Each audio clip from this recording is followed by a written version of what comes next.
a terceira parte do nosso mini treinamento de hoje. E o nosso mini treinamento tem foco no tema. O tema até meados de janeiro é como trabalhar conosco, uma visão holística e espiritual. Depois nós falamos na segunda parte dos mini treinamentos da gestão cristã, e que não é religião, né? Eu ainda não falei, não é religião.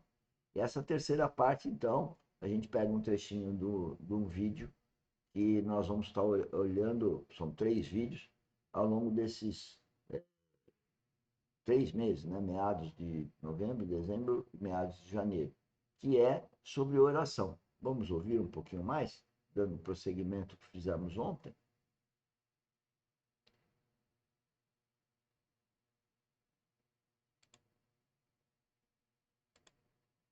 Vamos escutar o Luiz Fontes. São fundamentais, porque envolvem filiação, a paternidade de Deus, oração tem a ver com Ele está falando de oração e está dizendo que a oração começa, ela tem que ser dirigida a Pai Nosso. O Pai Nosso já fala como a gente deve orar, se dirigir ao Pai Celestial, né?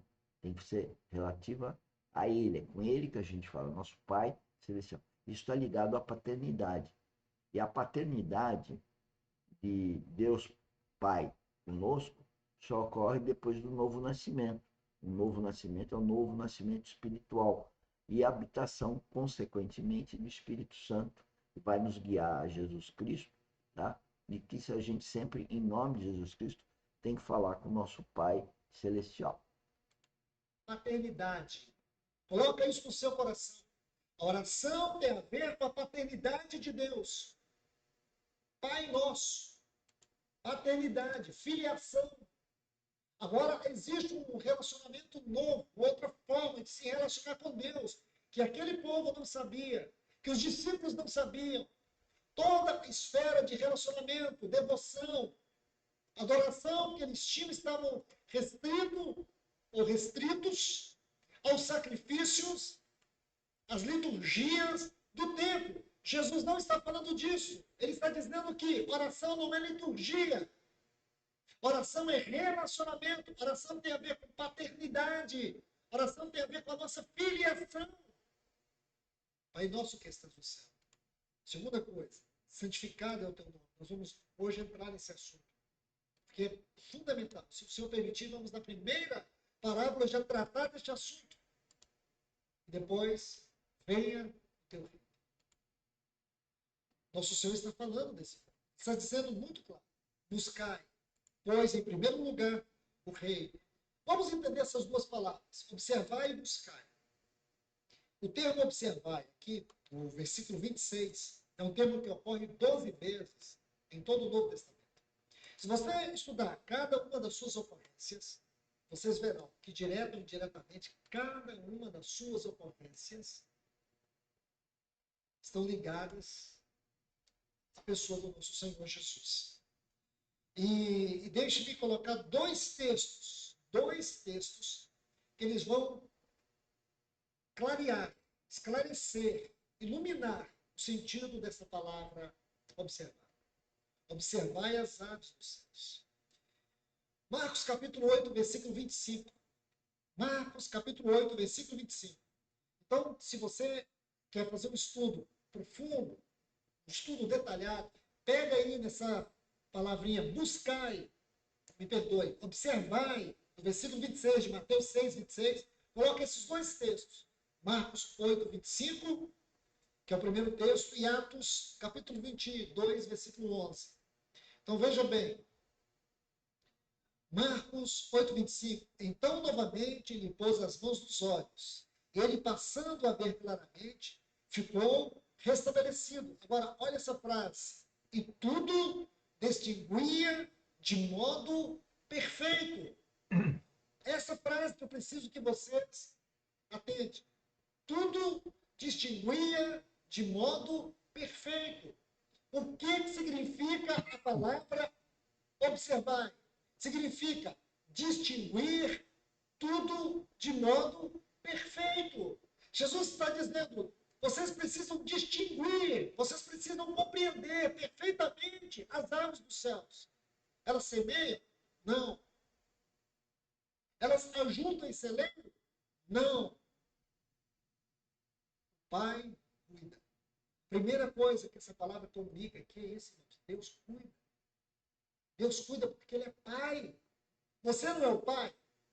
Você que é Pai sabe do que eu estou falando. Então, senhores, vou falar um pouquinho com as minhas palavras aqui, mas isso é tão óbvio, né? Para mim, pelo menos, virou tão óbvio, mas a gente está tão distraída com as coisas do mundo, com os nossos filhos, eventualmente o nosso cônjuge, enfim, as pessoas de uma forma geral, que não percebem uma coisa bastante evidente. Falam que são cristãs, e quem fala que é cristão deveria acreditar em Deus.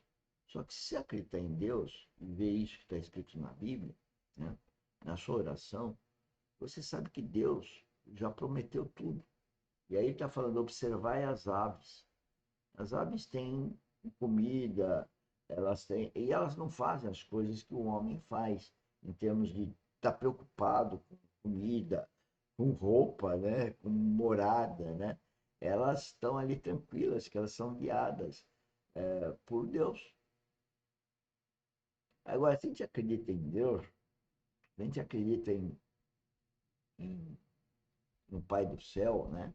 No nosso Pai, por que ele está preocupado, já que ele tem essa paternidade tão maravilhosa, né? Sabe, pensa bem, você é filho, além do seu pai terreno, mas muito mais do que seu pai terreno, né? E meus filhos também com relação a mim, muito mais do que essa paternidade, né?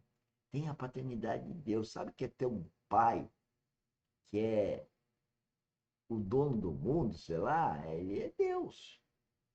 Porque o nosso Pai Celestial é Deus, né? É dois nomes que se dá para ele. Deus no sentido de ser divino, né? E que tem o seu filho como um sacerdote, mas o seu filho é filho antes de ser, ou conjuntamente é um sacerdócio do filho. Mas isso vale para aquele que é filho de Deus também. Então eu diria para os meus próprios filhos, olha, o mais importante de ter obedecer a mim é obedecer a Deus.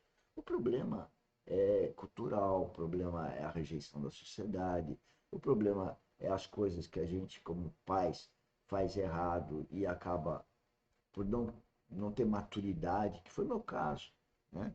Eu não tinha devida maturidade espiritual para sensibilizar os meus filhos e, quizás, as minhas ex-mulheres, né? Eu tenho dois filhos, da, da, de Jesus Cristo. Então, hoje eu quero apresentar Cristo para eles, né? E eles rejeitam, né? Pelas coisas equivocadas que a gente fez, né? Ou exigiu demais, ou exigiu de menos, ou deu demais, ou deu de menos. E esses erros foram sempre atabalhoados pelo maligno, né? Mas eles culpam-nos, eles não têm a noção da vida espiritual. Isso vale com 95% das pessoas nessa relação de paternidade. Então, quando orar, primeiro, se dirigir a Deus. Deus não, ao Pai Nosso, né? Vai. E foi assim a minha oração do novo nascimento. Eu olhei para o céu e falei, Pai. Tá? Então eu me dirigi não a Deus, né? Apesar que meu pai é Deus, meu pai celestial é Deus, nosso pai celestial, né? Pai nosso fala, Pai nosso, é Deus, né? Então, mas eu dirigi ao céu e falei, Pai. E aí comecei a falar com ele. Então, como isso deu certo, né? Eu posso dizer em nome de Jesus Cristo, com qualquer um que procurar o Pai Nosso vai encontrar. Então, se você percebe que você não está muito ligado nessa história de ficar falando que é religião, você que é religioso e as coisas não estão andando bem, seu coração está atabalhoado aí, está cheio de coisa para fazer, não dá certo, conta para pagar, problema de saúde, né, na família, filhos, mulher ou você mesmo, procura o pai. Procura o pai que você vai sorrir assim como eu estou sorrindo, que você vai encontrá-lo. Porque o pai é fantástico. O pai, ele criou esse universo onipresente, onisciente. Ter um pai desse não tem mais nada. A gente está procurando. Ele tem que obedecer ao Pai. Bom, senhores, deu o nosso tempo de hoje. E o que eu quero? Eu quero que vocês vão lá na nossa. Quero não, solicito. Eu estou treinando vocês, eu quero que agora a lição de casa é ir lá no canal YouTube, né? E vocês procurarem a playlist. O canal YouTube é Engenheiro Mauro Lozano, está aí na tela do nosso vídeo, né? Engenheiro Mauro Lozano, Lozano com Z. E lá tem uma playlist de como trabalhar conosco. E dentro dessa playlist tem esse vídeo que eu estou estudando aqui, os outros dois também que eu vou vir estudar. Vamos vir estudar, né? Até então, passando as festas de fim de ano e tal, para ver se a gente encontra um monte de pessoas aí que vão ser os remanescentes, filhos de Deus aqui, esperando ardentemente a volta de Jesus Cristo. Vem conosco, vamos trabalhar juntos. Tchau, tchau. Bom dia. E quem trabalha conosco daqui a pouco, estamos juntos aí para tirar as dúvidas, né? E orientações aí. Espero que tenha muitas dúvidas e orientações aí para a gente estar tratando das 8 às 11. Tchau, tchau. Beijo no coração.